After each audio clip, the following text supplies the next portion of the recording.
저희는 이어서 두 번째 시청자분 증상 살펴보도록 하겠습니다. 두 번째 시청자분은 27세 남성분이신데요. 어혈을 가지고 있다고 합니다. 6개월 전 교통사고로 정형외과 치료를 받았고 가슴 부위 마비와 통증을 호소하고 계십니다. 그리고 또 현재는 기억력 약화와 뇌신경도 조금 손상된 상태인데요. 전화 연결해 보도록 하겠습니다. 안녕하세요, 시청자님. 안녕하세요. 네, 시청자님. 이마성 네. 원장님 연결해 드릴 테니까요. 궁금한 점 모두 물어보시기 바랍니다. 네. 네, 어머니 안녕하세요. 네, 안녕하세요. 네, 아드님이 6개월 전에 교통사고 당하셨는데 어떤 식으로 당하셨을까요? 아, 저거 뭐고 자전거 타고 가다가 예. 저거 뭐고 버스에 다쳤어요. 아, 자전거 타다 버스 받치셨어요? 예. 바로 병원에 입원하셨겠네요? 예, 저거 뭐고 연락받고 가니까 병원에 누워 있더라고요. 그래갖고 저거 뭐고 갈 때는 내가 운전을 해보니까 자전거나 오토바이 이런 거는 진짜 안전장치가 없으니까 나 정말로 걱정이 많이 되어갖고 가니까 응급실로 도착하니까 안영진이 어딨냐고 저기 있다고 하면서 누구하고 이야기를 하고 있길래 뇌는 그래도 괜찮구나 하면서 갔어요. 가니까 저거 뭐 갈비뼈가 1번부터 9번까지 있는데 1번부터 7번까지 다 나가고 왼쪽으로 넘어졌는데 저거 뭐고 쇄골이 저거 뭐고 왼쪽 쇄골이 의사 선생님이 그냥 이렇게 부러진 상태가 아니고 분쇄될 정도로 13조각이 났다 하더라고요. 예, 어머니 많이 심각하게 다치신 거예요, 이 정도면. 네. 그러면 입원을 예. 그럼 골절된 곳이 갈비뼈하고 좌측 쇄골 외에 다른 데는 없는 거죠? 머리에 타박이 심하다라든가 뇌진탕 진탕 받거나 그러진 않으셨고요? 마침 헬멧을 쓰고 했기 때문에 넘어지면서 저거 뭐고 외상은 그때 머리에 외상은 없었어요. 그런데 이제 기운이 와가지고 그때 메르스에 그때 한창 유행할 때라서 기운이 와가지고 그때 좀 많이 힘들었습니다. 그러면 입원 며칠 하셨을까요? 대학병원에서 한 달 동안 입원해가 있었고요. 예. 그 쇄골은 수술했습니다. 수술을 하는데 3시간 걸렸고요. 그래가지고 저거 또 집 가까이에 병원에 와가지고 또 30일 동안 입원해가 있었습니다. 총 2달 입원하신 거거든요. 네네. 그거는 네. 아주 이거는 뭐 어쨌든 목숨 잘 구제하고 계시니까 그건 다행이라고 생각되는데요. 그럼 네. 지금은 좀 어떠세요? 지금은 이제 한 6개월 지났으니까 지금 어떤 상태일까요? 지금은 그때 이제 방학에 기말고사 시험 방학하기 직전에 여름 기말고사 시험 치다가 시험 치고 난 뒤에 이제 운동 가다가 그래 다쳐갖고 그때 이제 퇴원해갖고 지금 복학을 했거든요. 예. 복학을 해갖고 지금 학교에서 생활하고 있는데 그 후유증이 많이 시달리고 있어요. 뼈 이런 거는 이제 이거 수술했는 거는 1년 정도 있으면은 거기에 이제 이렇게 있어나는 거는 빼면 되고 갈비뼈는 이제 거의 다 붙었고 그런데 가슴에 흉통하고 기억력이 많이 떨어졌다고 해갖고 병원에서 계속 진료 다니면서 선생님이 MRI 한번 찍어보자 이러니까 왼쪽 쪽에 신경이 조금 경미하게 손상이 됐는데 그 왼쪽 신경이 뇌신경을 말씀하시는 건가요? 아니면 그 쇄골 부러졌다는 왼쪽 말씀하시는 건가요? 지금 아니 그랬길래 제가 쇄골 이제 이런 쇄골하고 사고 났을 때 쇄골하고 갈비뼈하고 다 다쳤는데 그 후에 이제 기억력이 떨어지면서 그 가슴에 흉통이 되게 심하다고 지금도 계속 괴로워하고 있어요. 예. 그래서 이제 병원에도 이제 이렇게 계속 일주일에 한 번 내지 2번씩 이렇게 진료를 받으러 가요. 예. 재활의학과에 예. 다니면서 거기서 이제 기억력이 조금 떨어졌다고 하니까 내 사진을 찍어 보니까 뇌에 약간 경미하게 손상이 좀 갔다고 얘기를 하더랍니다. 뇌 손상이 왔다 그래요? 예. 신경 손상이 뇌 신경 손상이 좀 됐다고. 그 어머니 혹시 가까운 한의원에서 혹시 같이 병행 치료 받아본 적 있으세요?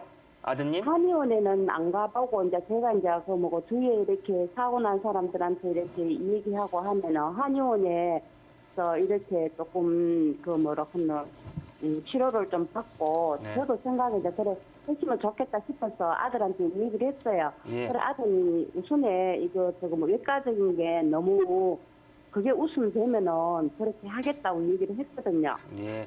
자, 이제 어머니 설명드릴게요, 어머님. 네. 그 지금 증세는 이제 교통사고 후유증으로 인한 타박 손상, 어혈로 인한 타박 손상이 하나 1번이 있고요.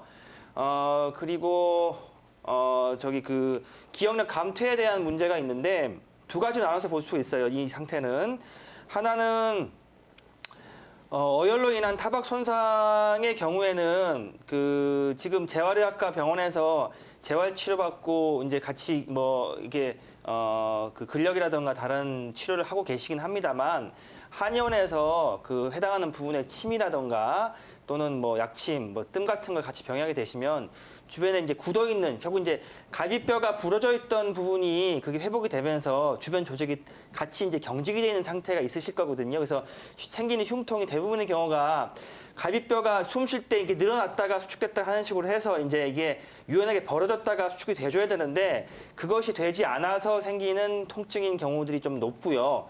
그런 경우에는 침이라든가 뜸치료 같은 경우, 약침치료 같은 경우를 해당하는 환부에 받게 되면 훨씬 더 부드럽게 풀리는 경우들이 많으니까 꼭 한번 한방치료 같이 하시기를 권해드리고 뇌신경이 약간 위축되어 있는 이야기를 드렸다는 건데 일종의 약간의 뇌 손상이라는 얘기거든요. 뇌진탕이라든가 뭐 그런 개념인데 이런 경우에 기억력 감퇴가 지금 일종의 사고로 인한 초기에 해당되는 손상이기 때문에 이런 경우에는 한약 치료를 병행하시면 기억력을 좀 회복시킨다라든가 뇌의 어떤 약간의 위축이라든가 이런 부분을 회복시키는데 큰 도움이 됩니다.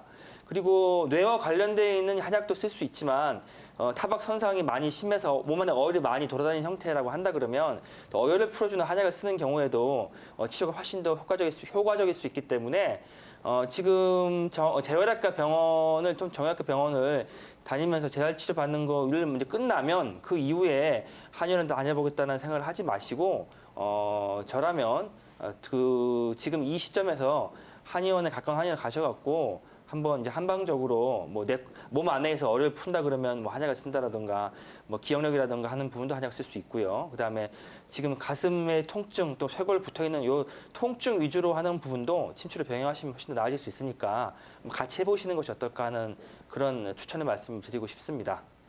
네, 이렇게 교통사고 등과 같은 외상으로 인해서 어혈이 발생을 하고 또 이렇게 체내에서 어혈이 발생도 되기도 하는데 이 어혈이 뭐고 또 어혈로 인해서 유발되는 질환들은 어떤 것들이 있는지 이야기를 좀 더 나눠보도록 하겠습니다. 네, 먼저 그 어혈이라는 단어가 우리가 많이 들어서 좀 익숙하기는 하지만 정확히 어떤 것이다 라고 그 규정 짓기는 좀 힘든 부분이 있습니다. 그 이유는 그 범위 자체가 굉장히 넓기 때문인데요. 어혈은 좁은 의미로는 그 아까 상담하신 그 시청자님 아드님처럼 그 교통사고로 인한 그런 타박상 또는 그런 외상으로 인한 그 국소적인 그 혈액의 정체, 나쁜 피라고 하죠. 그런 것들도 어혈로 볼 수 있고요. 넓은 의미로는 그 혈액이 정체되는, 혈액의 흐름이 느려지는 그리고 그로 인해서 생기는 모든 증상을 이제 어혈의 범주에 포함시킬 수가 있습니다. 그래서 우리가 구병어혈이라고 해서 병이 오래되면은 어느 정도 그 혈액의 흐름이 느려지는 혈액순환 장애를 같이 겸하게 된다고 말할 정도로 그 어혈로 인한 질병과 어혈의 증상의 범위가 굉장히 넓은 편입니다. 아주 가벼운 예로는 우리가 체했을 때 그 엄지손가락을 사혈하게 되죠. 그런 경우에 그 까만 피가 나온 걸 보고도 우리가 그 체했다 안 체했다 이런 얘기들을 하게 되는데요. 그것이 체했다고 하는 것이 결국 그 소화기로부터 시작돼서 우리 몸의 전체적인 그 혈액순환이 잘 되지 않는다는 얘기거든요. 혈액순환이 잘 되지 않고 혈액의 흐름이 느려지면은 산소 포화도가 떨어지게 되고 그렇기 때문에 혈액의 색깔이 평소보다 더 더 검어질 수가 있는 겁니다. 그래서 그 어혈로 인한 특징적인 증상으로는 첫 번째 이것이 아까 교통사고 그 타박상과 같은 경우에 이것이 어혈로 인한 통증인지 아닌지 이런 걸 구별할 수 있는 그 몇 가지를 알려드릴게요. 그래서 첫 번째로는 어혈로 인한 통증은 밤에 심해집니다. 그래서 밤이 되면 더 심해지는 통증. 그리고 두 번째로는 일점통이라고 해서 통증이 여기저기 떠다니는 것이 아니고 예를 들어 담음으로 인한 통증은 그 몸 이곳저곳을 떠다니게 되거든요. 근데 그런 것이 아니라 어느 콕 집어서 한 부위가 아픈 경우 그리고 어반이라고 해서 그 혀에 정맥이 노출되는 혀 아래 그 혈관이 굉장히 자색, 그 보라색, 그 검붉은 색으로 나타나게 됩니다. 그래서 그런 것들 그리고 대소변 쪽으로 보면은 대변이 검다거나 특징적으로 소변이 다른 그런 우울증, 어떤 소통이 안 되는 그런 증상들하고는 다르게 소변 문제는 크게 없는 것이 어혈의 특징입니다. 이렇게 다양한 범위의 넓은 범위의 의미를 담고 있는 어혈이기 때문에 그로 인한 질환도 다양한데요. 가볍게는 타박상이나 두통, 생리통 이런 가벼운 질환부터 시작해서 뇌경색, 뇌출혈 이런 심각한 질환까지 어혈로 인한 그런 그 질환들의 그런 범위는 넓은 편입니다. 그렇군요. 어혈로 발생되는 질환까지 이야기를 나눠봤는데요. 특히나 이 어혈, 남성보다는 여성들에게 더 안 좋다고 말하고 있는데 왜 그런가요? 예. 한의학에서는 남성과 여성, 여성과 남성의 특징을 설명을 할 때 남성은 양기가 강하다, 여성은 음기가 강하다 이렇게 설명을 하고 있습니다. 음기가 강하다고 하는 것은 기본적으로 안으로 모이는 성격이 강하다는 것이고 양기가 강하다고 하는 것은 기본적으로 밖으로 발산하는 그런 경향성이 있다고 설명을 하는 것인데요. 어혈이라고 하는 것이 기본적으로 나쁜 혈액이 잘 퍼지지 않고 한 군데 고여 있는 것이기 때문에 이러한 점에서 어혈과 관련해서 특히 여성이 취약하다고 할 수 있고요. 실제로 한의원에 방문하시는 그 여성 환자분들을 배를 눌러보게 되면 손도 못 대게 이렇게 아프다고 하시는 분들도 많이 계시고 또 만져보면 이렇게 덩어리가 만져지는 분들도 많이 계시고 하고 있습니다. 그리고 기본적으로 여성분들은 그 임신과 출산의 과정을 거치고 또 월경을 하기 때문에 월경 관련해서 기본적으로 생리통이 심하다든지 내지는 피가 혈액이 덩어러진다든지 이런 증상이 있는 분들은 기본적으로 어혈을 또 의심해 볼 수가 있고 또 출산과 관련해서 기본적으로 출산 과정에서 출혈을 거치고 또 이제 오로가 또 잘 안 빠진다든지 이런 과정을 거치면서 또 그 남아있는 어혈들이 있을 수가 있습니다. 이런 부분들은 방치하지 마시고 한의원이라든지 이렇게 한방 의료기관에 방문하셔서 치료를 받으시면 더 좋을 것 같습니다. 그러면은 어혈 때문에 한의원에 방문하시는 분들한테는 어떤 치료법들이 좋을까요? 네, 한의원에 이렇게 오시는 분들한테는 어혈이 이렇게 표재성 어혈이 있고 우리가 신부 어혈이 있습니다. 우리가 표재성 어혈이라는 것은 우리가 발목을 삔다든지 아니면은 갑자기 이렇게 축구를 하다가 부딪혀가지고 그 부분이 이렇게 멍이 든다든지 이런 식으로 이렇게 표재성 손상이라고 합니다.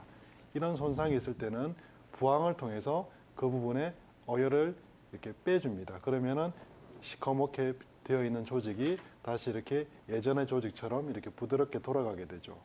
그리고 또 우리가 스트레스를 많이 받는다든지 아니면은 오랫동안 반복된 자세로 이렇게 있다 보면은 혈관에 어혈이 발생하게 돼서 이 어혈이 염증 세포를 일으켜 그 조직의 변화를 일으킵니다.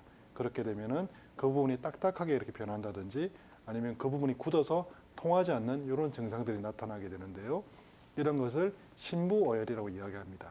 신부어혈일 때는 산능침이라든지 아니면 장침을 사용해서 깊은 곳에 있는 어혈, 즉 뼈와 뼈 사이, 근육과 근육 사이 이런 쪽을 이렇게 깊게 이렇게 찔러서 신부어혈을 빼서 이렇게 치료를 해주고 있습니다. 한의학에서는 불통즉통이라고 하여 통하지 않으면은 그 부분이 아프다라고 하였습니다. 즉 염증 세포가 생겨서 그 부분에 혈액의 흐름을 저체한 것이죠. 그래서 그런 저체된 어혈을 빼주는 표재성 방법이 있고 그리고 신부어혈을 빼주는 방법이 있습니다. 그리고 한약으로도 이 어혈을 풀어줄 수가 있는데요.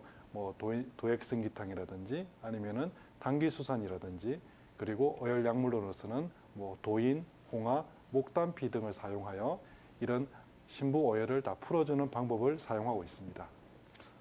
이렇게 다양한 어혈의 종류에 따라서 치료 방법도 달라지고 있는데요. 어혈에 좋은 약재나 식품들도 있나요? 앞서 양지원 원장님께서 약재에 대한 얘기는 다 하셨기 때문에 식품 쪽을 한 두 가지만 추천을 해드리면 어혈에 좋은 식품, 결국에는 피를 맑게 하거나 그러니까 나쁜 피는 빨리 배출시키고 좋은 피를 빨리 만들어주게 하는 그런 좋은 식품이 무엇이냐고 꼽는다면 첫 번째가 바로 미역입니다. 미역과 다시마인데요. 해조류 종류를 우리 출산하고도 많이 먹게 되는데 그런 식의 식품을 미역국 같은 거를 자주 먹거나 미역 다시마를 자주 묻혀서 먹거나 하면 피가 맑아지거나 좋은 피가 생성되는데 큰 도움이 된다라고 생각하시면 될 것 같고요. 두 번째는 치자인데요. 치자도 물론 약재긴 합니다만 치자를 뭐 전병 같은 데다 이제 무슨 그 화전 하듯이 이렇게 부쳐 먹는 경우도 있긴 합니다만 그 아까 전에 이제 표재성 어혈 말씀하셨었는데 치자를 가루를 내서 밀가루 같은 것과 이제 버무려서 정종 같은 거를 섞어서 이제 반죽을 하게 되면 치자떡이라고 합니다. 그런 노란 치자떡이 나오는데 그것을 이제 멍이 들어있는 부분이라든가 환부에 붙이게 되면 멍이 좀 더 빨리 제거가 되고 그다음에 빨리 새로운 살이 돋는 그런 것을 보실 수 있습니다. 그래서 그 두 가지를 추천드리고 싶습니다.